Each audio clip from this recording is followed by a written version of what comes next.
अभी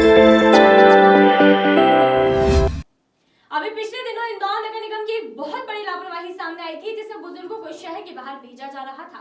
यह मामला थमा भी नहीं था कि एक और नगर निगम की लापरवाही सामने आई है।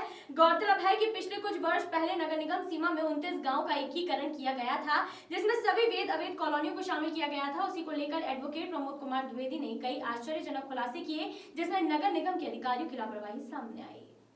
एडवोकेट प्रमोद कुमार द्विवेदी ने बताया कि फरवरी 2013 में मध्य प्रदेश सरकार द्वारा इंदौर नगर निगम में 29 गांव एक कर सभी वेद अवैध कॉलोनी को मिला लिया गया था, जिसमें कहीं कॉलोनी वेद भी हुई और कई कॉलोनी चूक भी गई। अब भूमाफियाओं, संस्था और निगम के अधिकारियों की साठगांठ से कई अवैध निर्माण शहर में चल रहे हैं, जिसमें नगर निगम के करोड़ों रुपए का राजस्व का नुकसान हो रहा है और अधिकारियों की जेब गर्म हो रही है। साथ ही नगर निगम के अधिकारियों का पूरा संरक्षण इन भूमाफियाओं को रहता है, जिससे ये इस तरह की गतिविधियों को अंजाम देते हैं। को लेकर जो अनियमितता है 200 करोड़ के राजस्व का भी खेल सामने आ रहा है कि उसमें हानि हुई है। क्या है पूरा मामला है? 5 फरवरी सन 2013 को 29 गांव नगर निगम में सरकार के नगरीय प्रशासन मंत्रालय के बजट नोटिफिकेशन से शामिल हुए थे। 29 गांव शामिल करते समय ही हम लोगों ने आपत्तियां ली थी कि जो वेद कॉलोनियां हैं, जिनमें कुछ मकान बचे हैं, प्लाट खाली पड़े हुए हैं, उनका क्या? अधिकारियों ने ध्यान नहीं दिया, सरकार ने ध्यान नहीं दिया। प्राइवेट अगर सर्वे हो जाता तो सरकार को मालूम पड़ जाता कि सरकार जो 29 गांवों से राजस्व प्राप्त करने की अभिलाषा रखे हुए हैं, उसके साथ साथ वेद कॉलोनियां जिनके अंदर अधिकांश मकान बन चुके हैं, कुछ बचे हुए हैं, और जो खाली कॉलोनियां पड़ी हैं उनके स्वरूप के लिए क्या रहेगा। वही हुआ। 2013 के बाद इन कई कॉलोनियों के नक्शे पास होना बंद हो गए हैं। नक्शे पास नहीं है तो जो लोग नियम और कायदे कानून से चलना चाहते हैं उनके नक्शे पास नहीं होते हैं। अधिकारी उनसे कह रहे हैं कि आप अवैध निर्माण कर लो। मैं स्वयं इसका उदाहरण हूं कि मैं मेरे मकान पर टीन की चद्दर 3री मंजिल की हटा करके उसको छत डालना चाहता हूं। अधिकारी मुझे परमिशन नहीं दे रहे हैं। ऐसा सैकड़ों कॉलोनियों में हो रहा है। फलस्वरूप अवैध निर्माण चल रहा है।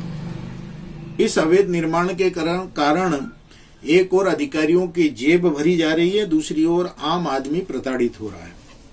अवैध कामों को प्रोत्साहन मिल रहा है। ये एक बिंदु है।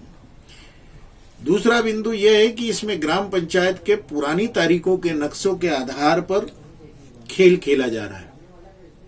सरकार को जांच करना चाहिए। और सबसे अहम चीज यह है कि इंदौर पूरे शहर में टीन शेड के मकान बना करके, दुकान बना करके, ऑफिस बना करके 3-3 मंजिले, आप स्वयं जाकर के देखेंगे। मैंने कुछ चौराहों को चिन्हित किया है। मैं व्यक्तिगत किसी व्यक्ति विशेष का उल्लेख नहीं करता हूं, सामूहिक बात करता हूं। तो आप शहर में देखेंगे, शहर के बाहर देखेंगे, विजयनगर चौराहे के आसपास देखेंगे, उधर से पलटेंगे, MR10 की तरफ देखेंगे, 60 फीट रोड तरफ देखेंगे, और सब टीन शेड और थर्मोकोल से अस्थायी 3-3 मंजिला दुकान और माल बन रहा है। यानी कि सीधे सीधे भवन अनुज्ञा शुल्क का नुकसान किया जा रहा है। एक तार फेंसिंग भी करने के लिए नगर निगम की अनुमति आवश्यक है। तो इतने बड़े बड़े ढांचे बन जा रहे हैं, किराए पे लाखों रुपए में चले जा रहे हैं।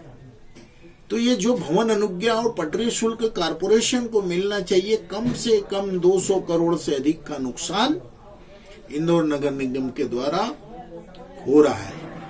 ये नगर निगम का राजस्व है जो आम आदमी देना चाहता है, परंतु ये राजस्व अधिकारियों के जेब में जा रहा है। अनैतिक कमाई अधिकारियों की हो रही है। मेरा सीधा Madhya Pradesh municipal corporation act 1956 में जो प्रावधान है उनका उल्लंघन करते हुए अधिकारियों के द्वारा अवैध कामों को जो संरक्षण दिया जा रहा है, इसका स्पष्ट प्रमाण यह है कि मध्य प्रदेश के मुख्यमंत्री को इंदौर से खुद अधिकारियों ने स्वीकार किया है कि 480 शिकायतें ऑनलाइन पहुंच गई हैं, जिसका कोई निराकरण नहीं हुआ है। अवैध निर्माण तोड़ने के लिए और अवैध निर्माण करने की शिकायतें जब मुख्यमंत्री की हेल्पलाइन पर 480 से अधिक हैं, तो आप समझ सकते हो कि कितने लोग इस व्यवस्था के खिलाफ खड़े हैं। Bureau report, voice of rights.